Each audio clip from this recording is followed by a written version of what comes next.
El tema del ángel de Jehová eh, que vamos a abordar, o la porción de la teofanía, donde se manifiesta este ser divino llamado el ángel de Jehová, hoy corresponde al libro de Éxodo y las porciones que vamos a mirar, a observar, mis amados hermanos y oyentes, constituyen uno de los testimonios más claros de la presencia divina en medio de Israel. La narrativa bíblica no lo presenta como un mensajero subordinado, que no tiene esencia divina. Ya hemos visto que es Dios mismo y se presenta como el que guía, el que protege, perdona pecados y revela el nombre de Dios. Vamos a ver el episodio en esta noche dentro de lo que es esta temática que aquí pongo como título El ángel de Jehová y el Éxodo. Vamos a observar ese momento en que el pueblo de Israel cruza, está a punto de cruzar el Mar Rojo y hay una teofanía impresionante. El ángel de Jehová se manifiesta en una columna de nube durante el día y durante la noche la columna se torna de fuego para iluminarles el camino, para guiarlos, para llevarlos. Entonces vamos a ver ese episodio y luego también vamos a ver otro pasaje donde se nos narra ya, el pueblo ya está en el desierto y Dios se les va a manifestar para guiarlos entonces rumbo a la tierra prometida. El Nuevo Testamento arroja luz sobre estos episodios y nos muestra o nos indica, no de una manera explícita, muy directa, pero casi que directa, nos indica que el ángel de Jehová es Jesucristo, la persona del verbo, el verbo eterno que siempre estuvo presente ayudándoles y guiándoles a los israelitas en el desierto y lo hizo antes de encarnarse. Y bueno, ya la historia de los evangelios es que aquel logos o verbo se hace carne y lo conocemos como Jesucristo, pero antes de la encarnación se manifestó como el ángel de Jehová. Entonces comencemos con el primer escenario y es el ángel de Jehová en la columna de fuego y de nube. La narrativa de Éxodo, el texto que vamos a leer, es Éxodo capítulo 13, versículos del 20 al 22. Aquí el relato nos presenta al pueblo de Israel guiado por una columna de nube de día y una columna de fuego durante la noche. Leamos el texto, miren lo que dice.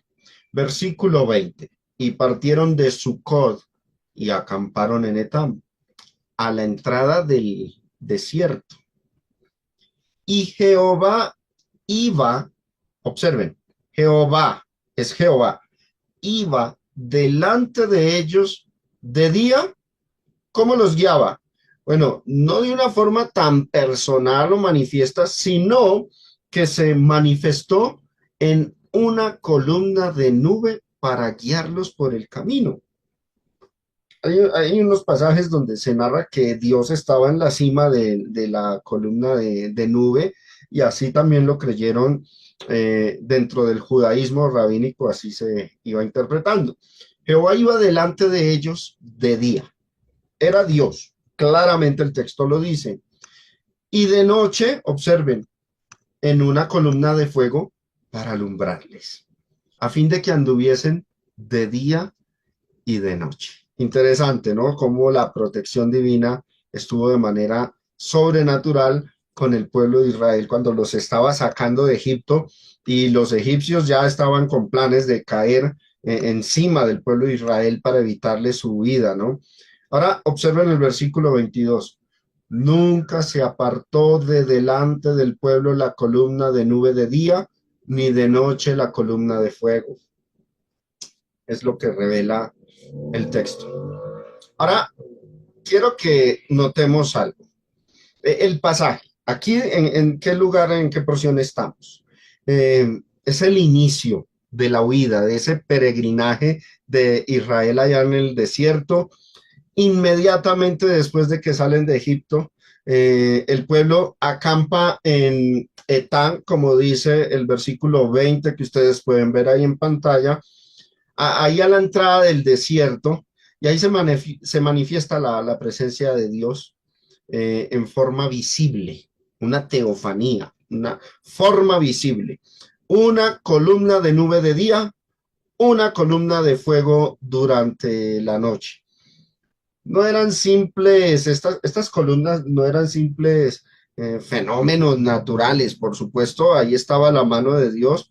Es una manifestación teofánica, algo diferente a las otras en donde aparece en forma de ángel, en forma de varón. Aquí es una columna de fuego, ¿sí?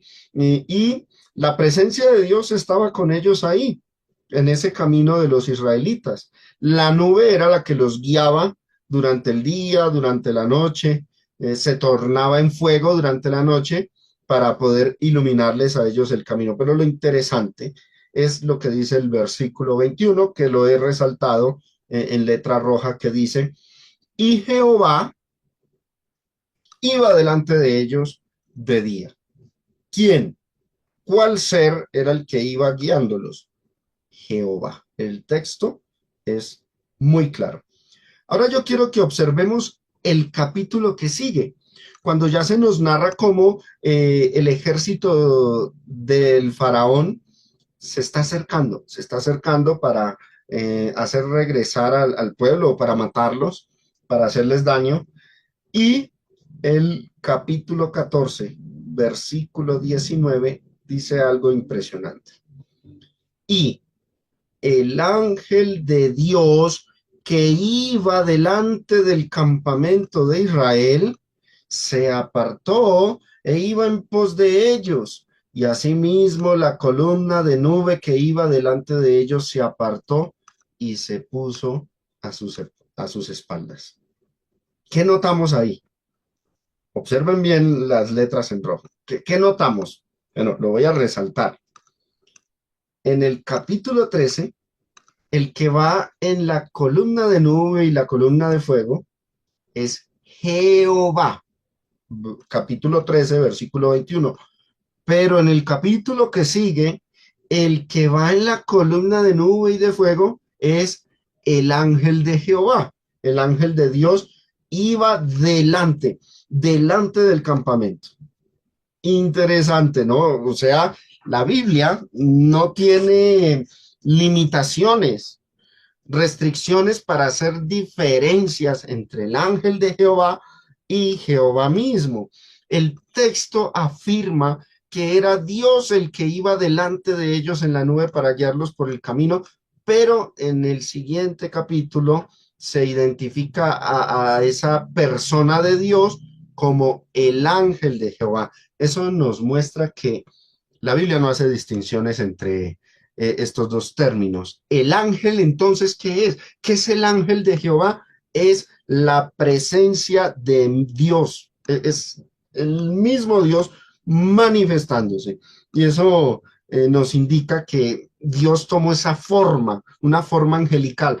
Volvemos y aclaramos algo. No que Dios sea un ángel, sino que tomó la forma de un ángel, se manifestó en el ángel, la presencia del ángel era la presencia de Dios. Dios no puede ser visto, como lo enseñan las escrituras, pero este ángel hace que ese Dios invisible se vuelva visible, porque este ángel viene a ser la imagen visible del Dios invisible. Ahora, el cambio de posición, prestemos atención aquí.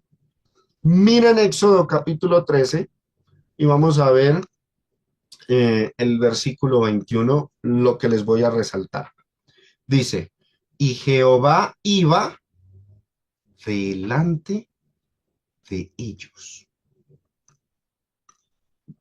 Iba delante del pueblo. El pueblo estaba caminando, todo el pueblo estaba huyendo rumbo hacia el desierto, tenían que cruzar el Mar Rojo, y el que los guiaba adelante era Dios, el ángel de Jehová, ¿sí? Eso es interesante ahí. Iba adelante. Pero luego ocurre algo. Miren lo que dice abajo, Éxodo 14, versículo 19. Observen. Y el ángel de Dios que iba delante del campamento de Israel, ¿qué hizo?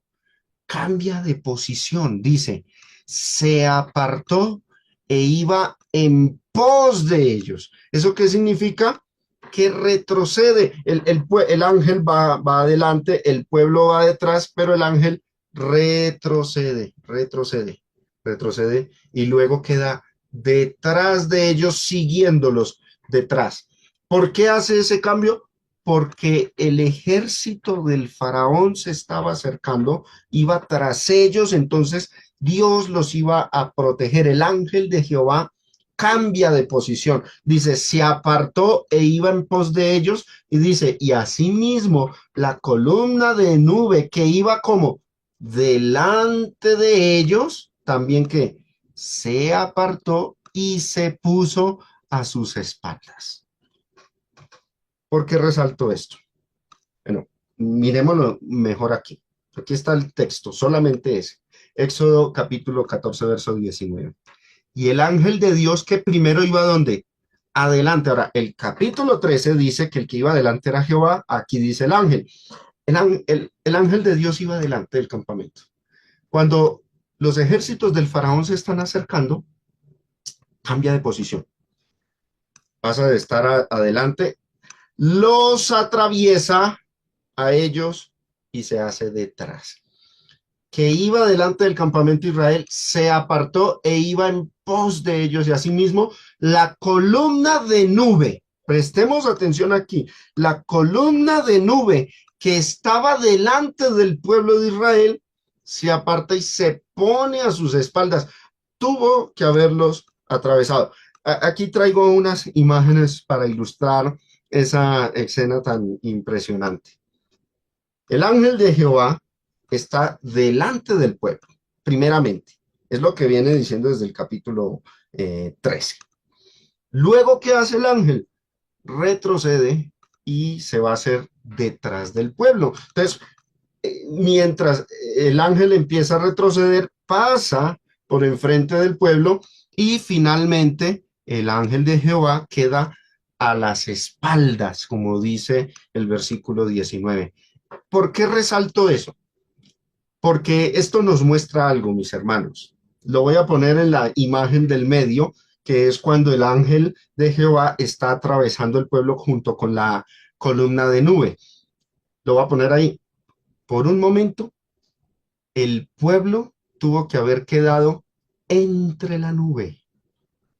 Tuvo que haber quedado así. El ángel iba adelante para retroceder. El pueblo tuvo que haber quedado por un momento sumergido dentro de esta nube que los atraviesa y se hace detrás. Y el ángel los va cubriendo, los va protegiendo, los está siguiendo, pero a la vez está atento al ejército del faraón que va a querer destruirlos. Prestemos atención ahí a ese punto, porque en este pasaje estamos en un momento crucial.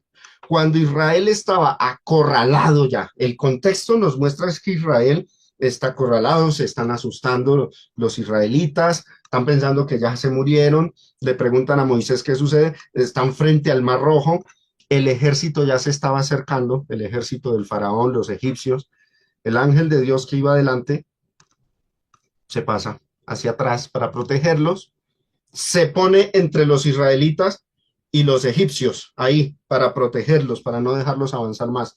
La columna de nube, obviamente, cambia de posición, los atraviesa y tuvo que pasar entre ellos, entre los israelitas. Ellos hubo un lapso de tiempo en que tuvieron que haber quedado dentro de la nube. Tuvo que haber un momento en que el pueblo de Israel quedó sumergido entre la nube mientras la nube pasaba.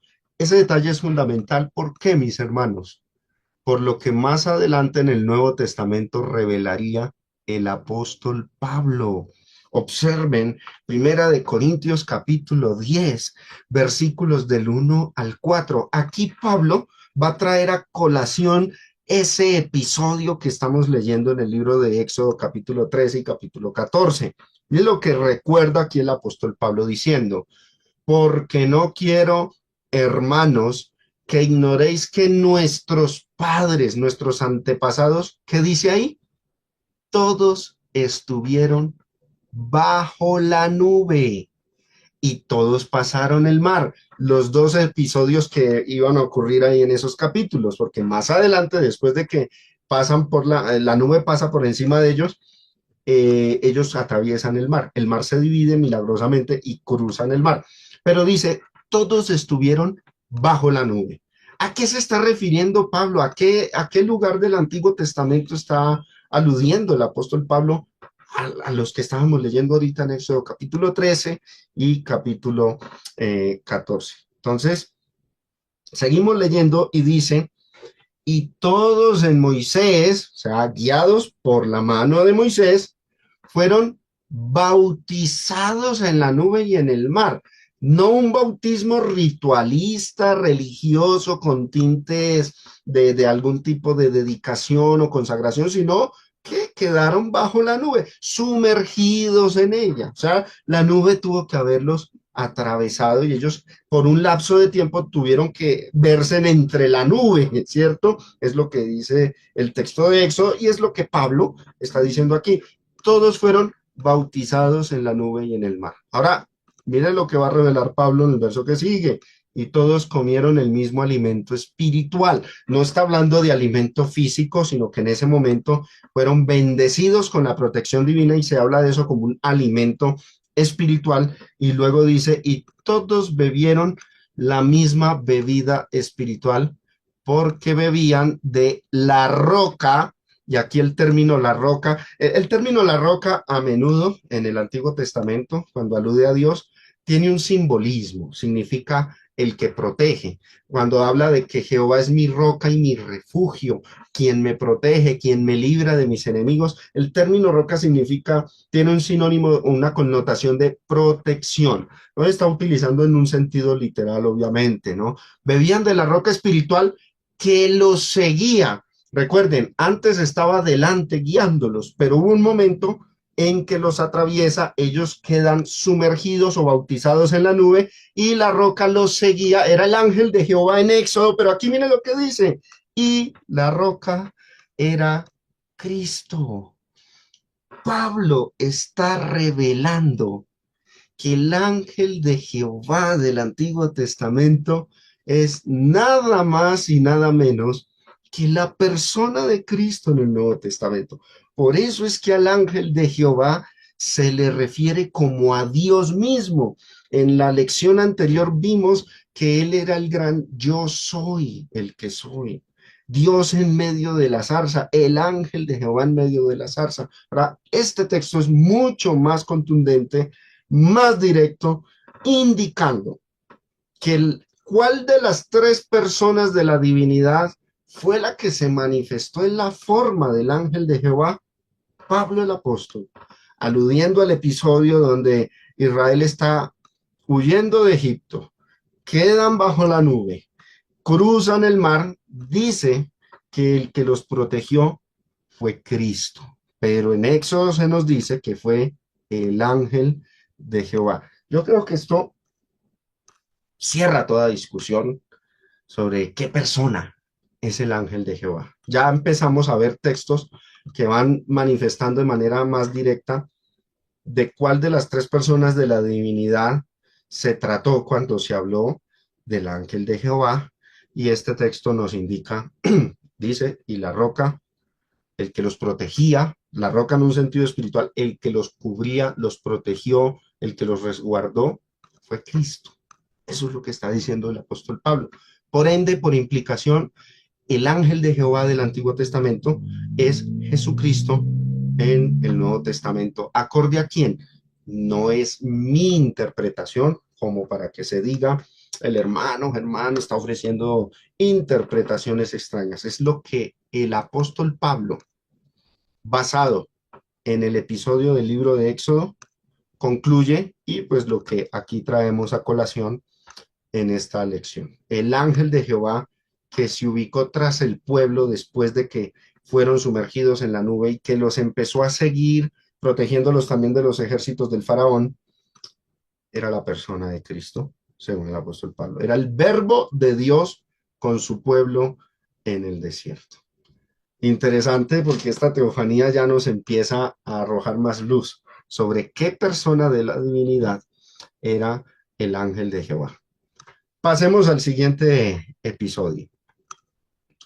El ángel se manifiesta en el monte ante el pueblo. Hubo un momento, ya después, pasan años después, días después, el ángel se les manifiesta en persona, allá al pueblo o a los líderes del pueblo. Vamos a un texto que es este, Éxodo capítulo 23, del verso 20 al 21, ¿sí? En ese contexto donde les dio la ley de Moisés, se les reveló las leyes, ellos estaban preparando para avanzar hacia la tierra prometida. Dios les anuncia, y aquí es interesante porque vamos a ver una interacción entre Dios y Moisés, donde hablan de otra persona, pero que también es Dios. Esto es impresionante. ¿Por qué? Porque aquí ya también, no solamente se nos aclaró que el ángel de Jehová es Jesucristo, sino que empieza a salir a flote la doctrina bíblica de la Trinidad. Porque el término Trinidad, aunque textualmente en tantas y cuantas palabras no está en la Biblia, es un concepto bíblico, tiene fundamento en las Sagradas Escrituras y empezamos a ver una diferencia de personas, pero tanto el que habla con Moisés como aquel ante el cual se van a presentar, se les aplica el término Dios, el nombre Jehová o Yahvé, aplica para ambas personas. Entonces, están en ese contexto. Y lo notable, mis hermanos, es que este ángel no es un mensajero común. Aquí, en todo el contexto, se le atribuyen, se le dan a este ángel atributos divinos. Y con eso concluimos, pues que no se trata de un ángel común porque tiene atributos divinos. Se dice que el nombre sagrado está en él, recordándonos el episodio de Éxodo 3, donde el ángel de Jehová en medio de la zarza le pregunta a Moisés el nombre y dice, yo soy el que soy. Aquí vuelve y reitera, mi nombre está en él. Luego se le muestra como un ser que tiene autoridad para o perdonar o no perdonar los pecados o la rebelión del pueblo. Y también se dice que el pueblo debe obedecer la voz de este ángel, indicando que este ángel tiene autoridad divina. Quiero que observemos entonces aquí en este texto que les voy a poner. Versículo 20. He aquí, yo envío mi ángel delante de ti. Notemos aquí. ¿Qué le está diciendo Dios a Moisés? Aquí Dios está hablando con Moisés. Le dice, he aquí, yo, ¿quién es yo? Dios, Jehová. ¿Qué va a hacer? Envío mi ángel delante de ti para que te guarde en el camino y te introduzca en el lugar que yo he preparado. Dios le está diciendo a Moisés, voy a enviar mi ángel delante de ti para que te ayude, te guíe en el camino y te meta a la tierra prometida. Ahora, mire las advertencias que le hace Dios a Moisés con relación a este ángel. Versículo 21. Guárdate delante de él, le dice, y oye su voz, no le seas rebelde. ¿Cuándo se dice esto de un ángel común y corriente? Oye su voz, no le seas rebelde. ¿Por qué razón? Miren lo que dice, porque él no perdonará vuestra rebelión. Este ángel de Jehová tiene autoridad para o perdonar o no perdonar rebeliones, pecados que cometan. Tienen que oír su voz, no le deben ser rebeldes. ¿Por qué? Porque esto implica algo, que si Dios, el que le está hablando con Moisés, tal vez los ha perdonado, él no, él tiene autoridad para orar de esa forma, no va a perdonar la rebelión o puede perdonar. Y esto implica que este ángel tiene ese poder. En el Nuevo Testamento le dijeron a Jesús, cuando le dijo a un hombre que lo sanó, le dijo, tus pecados te son perdonados, le dijeron los judíos, Usted dice blasfemias. ¿Quién puede perdonar pecados sino solamente Dios? Pero aquí este ángel tiene esa potestad.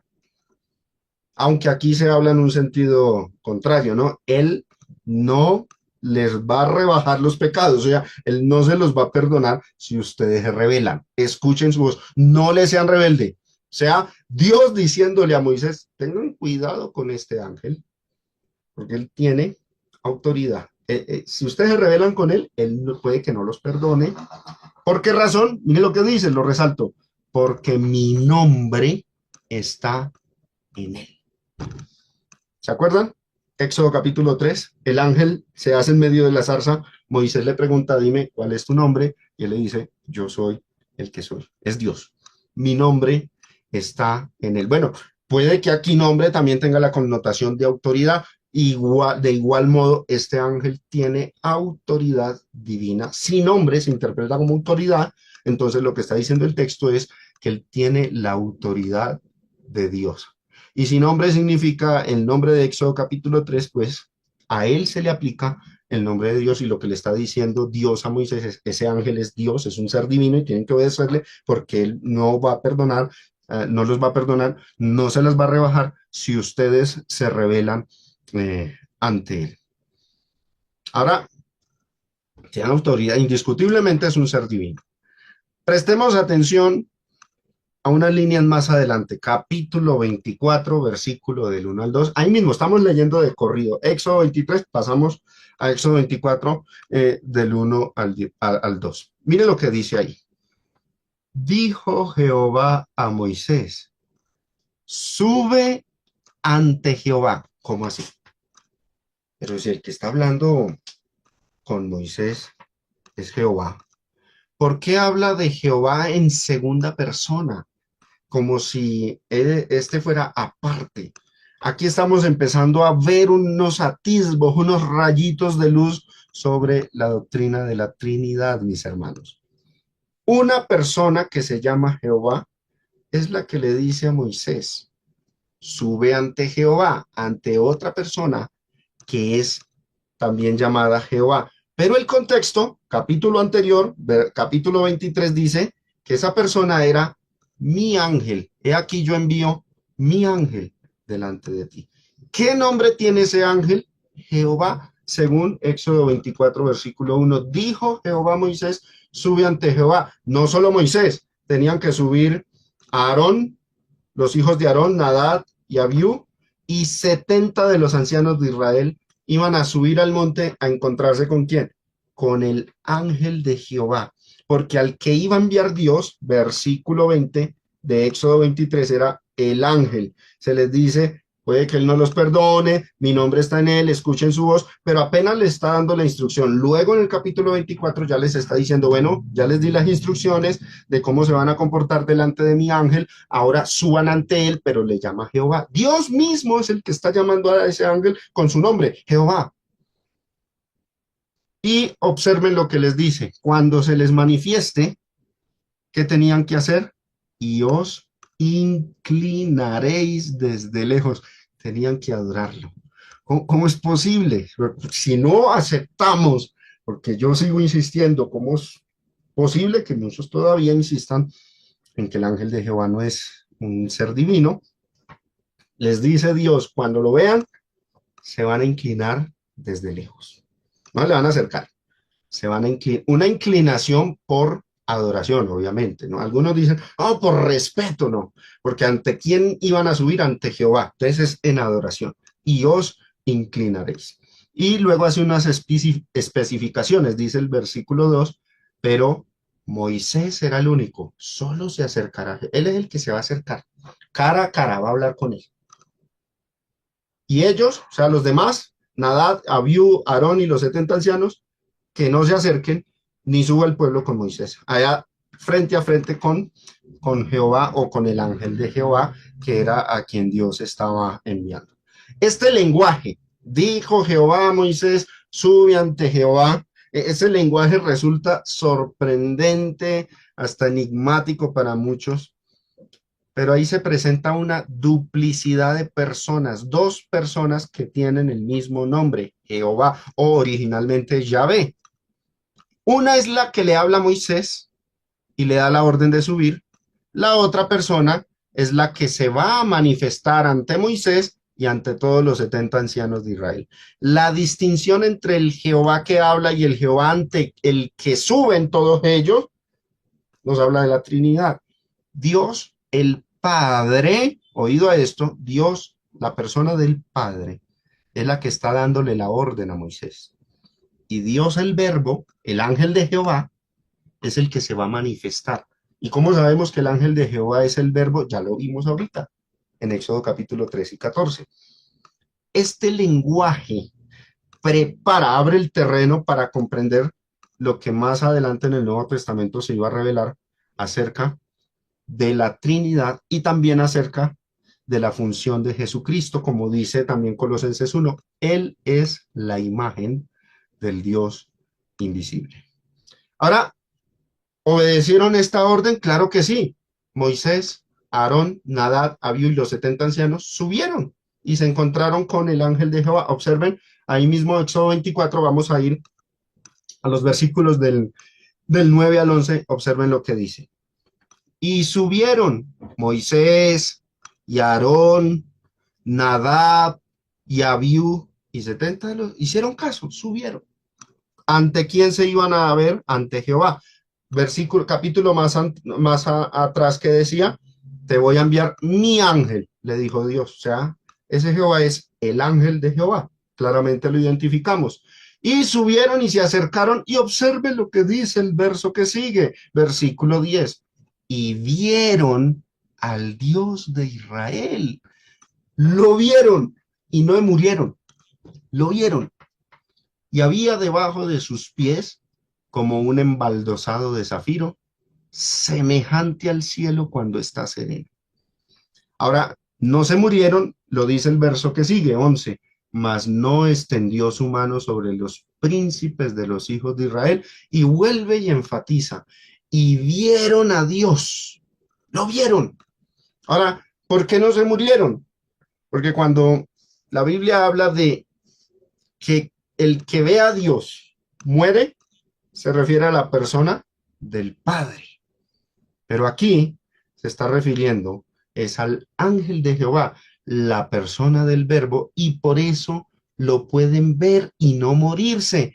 Este texto, mis amados hermanos, muestra y empieza a derrumbar desde las bases la famosa doctrina unicitaria, la doctrina de la unicidad, que dice que el Padre, el Verbo y el Espíritu Santo son solamente una persona y que no hay tres personas. Aquí tenemos una situación donde una persona que se llama Jehová le está diciendo a Moisés, sube ante otra persona que se llama Jehová, sube ante Jehová. No le dice, sube ante mí, hablando en primera persona, sino en segunda persona, sube ante Jehová. Y cuando suben, lo ven. Pero otros textos dicen que no podían ver a Dios cara a cara. La Biblia no se contradice. Más bien, los unicitarios no saben distinguir entre o no aceptan la doctrina de la Trinidad y por eso van a tener serios líos con estos textos de la Biblia. Adicionalmente, nos muestra el grado de teofanía que hubo en este episodio.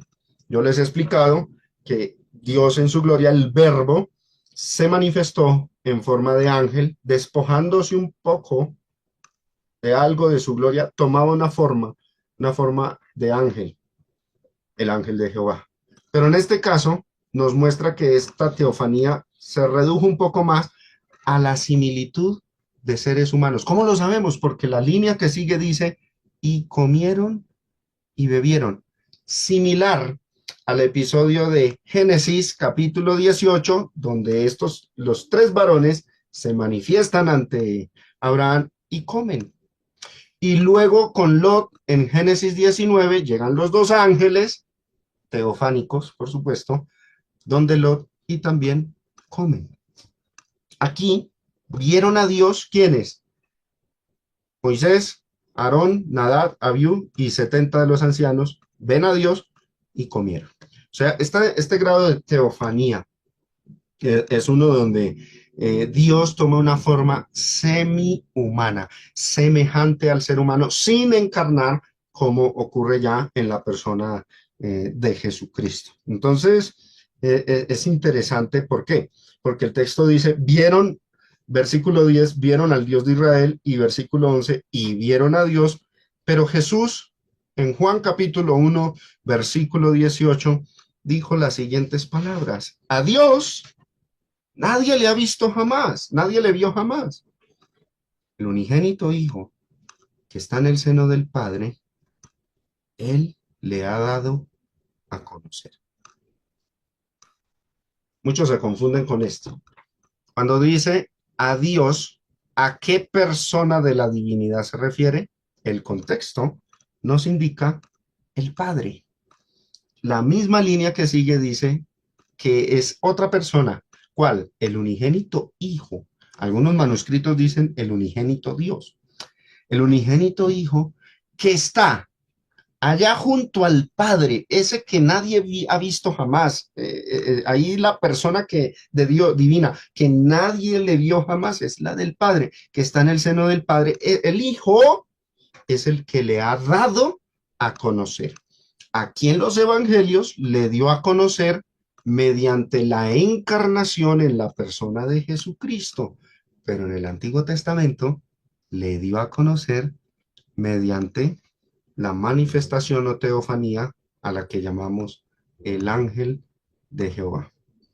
No hay contradicción, no es que un texto diga que vieron a Dios y otro diga a Dios nadie le ha visto jamás y que entonces la Biblia contenga contradicciones. No, si entendemos la única forma de resolver esta contradicción, que no la podrán resolver los que han adoptado una teología con respecto a la esencia divina, una teología unicitaria, no van a poder salirse, zafarse de este dilema, es que acepten que la doctrina de la Trinidad, de que Dios son tres personas divinas, Padre, Verbo y Espíritu Santo, juegan un papel importante en estos textos. A Dios, el Padre, nadie le vio jamás. El Hijo, el Verbo divino que se hizo carne y lo vimos, dice Juan, vimos su gloria como del unigénito,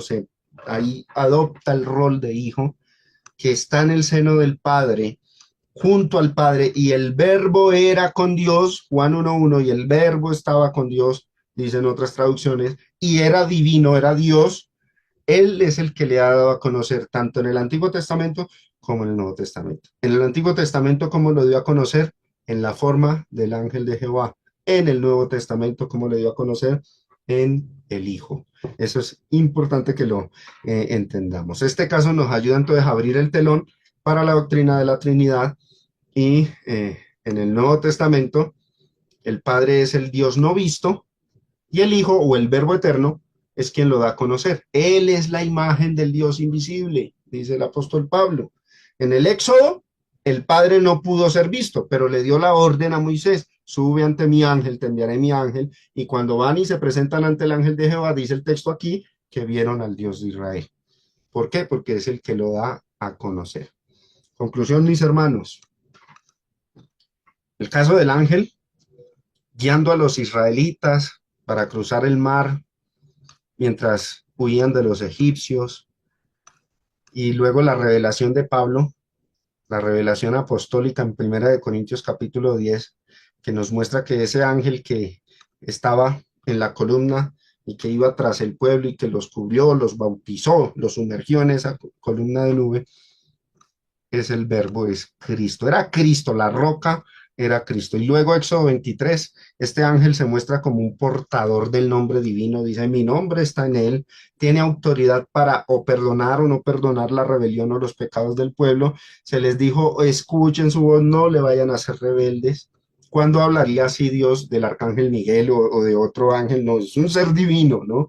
Y cuando todos suben al monte, se dice que vieron a Dios, no al Padre, sino al ángel que Dios había dicho en el capítulo anterior: voy a enviar mi ángel, no le seas rebelde, mi nombre está en él, tengan cuidado porque él no va a perdonar vuestra rebelión. Es nada más y nada menos que Jesucristo, el verbo antes de su encarnación, ya en acción en la historia del pueblo de Israel y en esa obra redentora. Gracias, hermanos, por la atención que me prestaron.